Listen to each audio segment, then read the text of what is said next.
but let's begin with Germany getting knocked out. They did win the game against Costa Rica. Serge Gnabry opened the score, and they conceded a couple of goals before Kai Havertz came off the bench and scored two himself. Nicholas Füllkrug rounded things off here, but Michael Lahoud, for Germany, okay, it was not a great performance in any way, but let's talk about the competition in whole. They are out of the World Cup. This is a disaster for the German Football Federation. Yeah, they'll be feeling it from the final whistle till when they get back home to Germany. Hansi Flick was supposed to come in and right the wrongs of 2018. Now they look back in the mirror and think, holy crap, Auf Wiedersehen, Germany. Is it Auf Wiedersehen? What's the word? Yeah, Auf Wiedersehen. Thank you very much. What I don't understand is if you're Hansi Flick, Kai Havertz, Füllkrug, how do you not play these players? How do you not start the likes of a Nicholas Füllkrug? 10 goals in the German Bundesliga. Thomas Muller, not the guy. I think it's an over-reliance, over-trust on some of the old heads. And this is a German team, too little, too late. I look in that first game, that second goal against Japan, that was the difference. The game against Spain was always going to be a tight one, but they left it on the table against the Japanese. And here they are. They left it on the table going into this third game, and it cost them at the end of the day. I don't think they were deserving to go in the next round. And hey, congratulations to Japan and congratulations to Spain. No, definitely, Mike. I think that they woke up too late. They thought that they will be enough. Just to play against Spain, they were going to do well. We're going to get a result. We do the result. Today was about just time to see that Germany was going to score. You could see. I mean, I'm still listen. Musiala, oh, what a player. I mean, I enjoy so much watching him play, getting that such a young age, all that it was needed for the game. He was asking the ball in every way. He was trying to be players, shooting, not even looking around, like saying, listen, guys, I'm going to do the job today, all on my own. And it was so impressive. And at the end, you could see that it was so many chances, so many options. The replacement, they work. Havertz, I think, was very good in the last 20 minutes, scoring those goals, and also at the end of Füllkrug. But for me, it's just that first game. You cannot let everything happen into the last one. Get the first one and then see what happened. So it was all about that. And now they're out, and definitely I'm with James. I don't like to see a World Cup without Germany. They're always competitive. They're always a team that you enjoy when they arrive those rounds. And now we are going to see a different style that I think is also very good for the rest of the countries. See Japan getting involved in this competition this way. First on the group with Spain and Germany, I think just fantastic for football. Mm-hmm. Kind of want to take everyone back, and I know Lucho, you weren't on the pod this time, so you'll get to enjoy this fresh, whereas these guys are listening to something I've said before. But as I was saying in our preview pod before the tournament, you know what Logan Roy would say to Germany: "You're just not a killer." I don't know how that has happened because it's, you know, I know some of this is engaging in stereotypes, but we always thought of German teams as, even when they weren't the most talented, there was a mentality there that meant they would get the result. This Germany team is, to me, almost the polar opposite. The talent is there. We saw it in the second half against Spain where they responded really well. We saw it before Japan equalized. I haven't seen the Costa Rica game, but it seems like we saw it there as well. But in the big moments, they make things harder for themselves. You know, take it, I mean, Euro 2020 as well, that Thomas Muller miss. It's become the stage where like this group of German players, I wouldn't trust them in a big game. I don't know if that's Hansi Flick. I don't know if that's the type of players that they're creating, mercurial playmakers, you know, no classic number nines, weaknesses at fullback and centre back.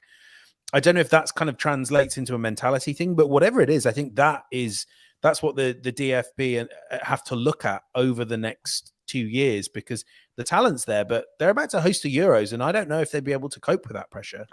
Listen, that's a great comment, James. You talk about the mentality, and it's 100% spot on when it comes to Germany. Also with the physicality, also with the talent when it comes to being killers out there on the pitch. There are a lot of talent there, sprinkled everywhere, and we enjoy watching Musiala today. Sometimes a bit selfish, but that's okay. He's a young boy. But outside of that, you know, where is that killer instinct from the players that you should be relying on? Didn't see it from Serge Gnabry too much in this competition. Didn't see it from Leroy Sané in this competition. Saw absolutely nothing from Thomas Muller in this competition, which is a massive disappointment. But that's not the big point for me. The big point for me is the lack of quality when it comes to 11 players on the pitch. Normally, I'm used to seeing competition for places with Germany. This Germany doesn't have that. They don't have the competition in many positions. If you look at the centre-back position, you're having to bring in, obviously, Rudiger. We know he's one of the best defenders out there. Certainly aggressive, certainly can be a discipline issue, but he's still one of the best defenders out there. Who you got next to him? Niklas Süle, who's coming to the end of his career. He moved away from Bayern Munich because of the pressure, wants to be at Borussia Dortmund in cruise control in his career. You move then Joshua Kimmich to a right-back position. You bring in Raum into a left-back position. I know he made a move to Leipzig recently, but not the best left-back. The quality's just not there defensively. And then when you have a goalkeeper who makes a couple of errors in a big game like this, you will be punished. I think Germany will have to go back to the drawing board. Now, when I first moved over to Germany, to Hamburg, it was just after the 2002 World Cup, and obviously they were desperately disappointed. They then invested a ton of money in the youth product, and 2014 was the result of all that investment back into the youth game, getting better players, getting more competition for places. Watch out for the Bundesliga when it comes to rules and regulations for foreigners coming into their league. They have been relaxed for years and years and years, and more teams are spending money on foreigners because maybe they get, more for their money, more branding and Japanese things like players. that. A lot of Japanese players. Well, great point. The winning goal from the Japanese plays for Fortuna Düsseldorf in the second Bundesliga. I mean, you are seeing a lot of foreign imports coming into the Bundesliga, having success and really improving their own game, where the German national team is really struggling with the quality, in my opinion, as a battle for places. That is my rant over. James, what are your thoughts on that? I mean, what's quite interesting, though, is that's almost the argument, kind of going back to when you were playing in the Premier League. I'm sure you remember a lot of kind of people were saying there's not enough English talent in the league. And, people like Luis Garcia are stealing opportunities from our young English players.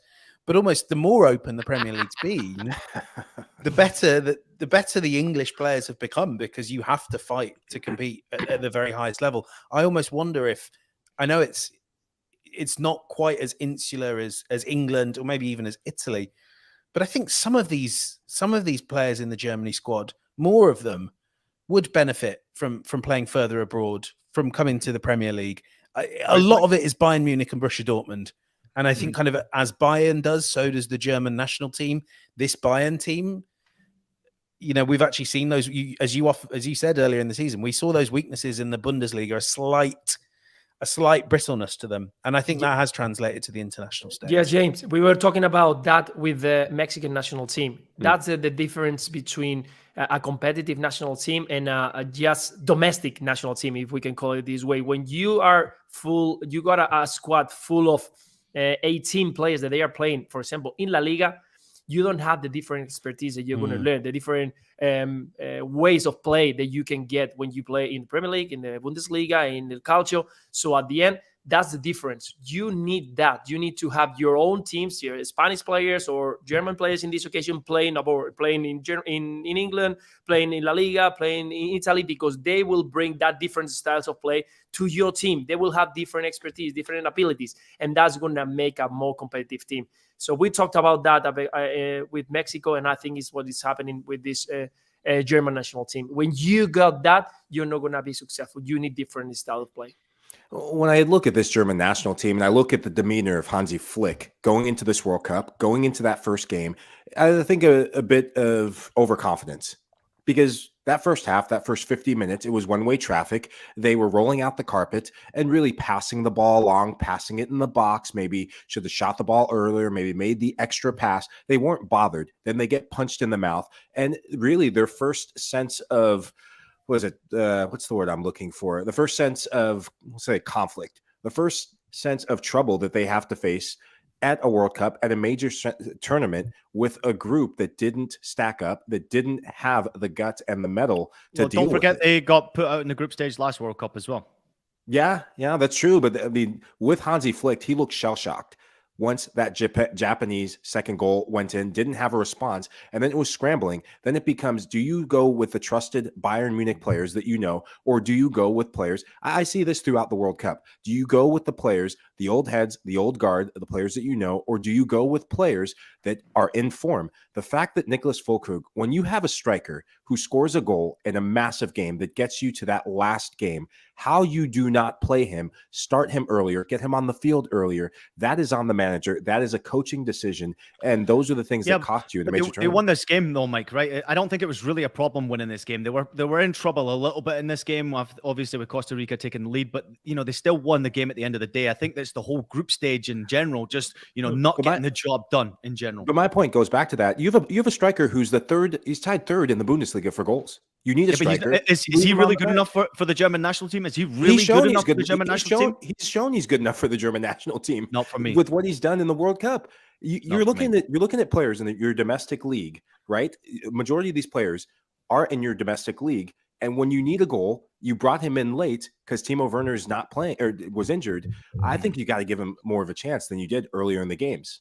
The problem is that you don't have any other. I mean, the thing is, if you want to play the style of play that the German team plays with players wide open in one or two players just behind, you need a player who's take the center backs, and you don't have that kind of player. Muller is not that kind of player, and he's been playing in that center position in the 3 games, and then he's seen himself just lost at some point. That he's not arriving into the near post, he's not arriving at the back because he's used to play as a playmaker. He's used to play behind the striker, arriving in the second line, helping the midfielder, running all around, and he has to be there in the same position. So I think when you don't have that kind of player, why not try that? Let's try from the beginning, because if it doesn't work, you got chance to change after. But if it doesn't work without him in the beginning, now don't try to work it out in the last game, because now you got a player who scored in the last games 2 goals, and you could have used him in the first one, and now it's too late.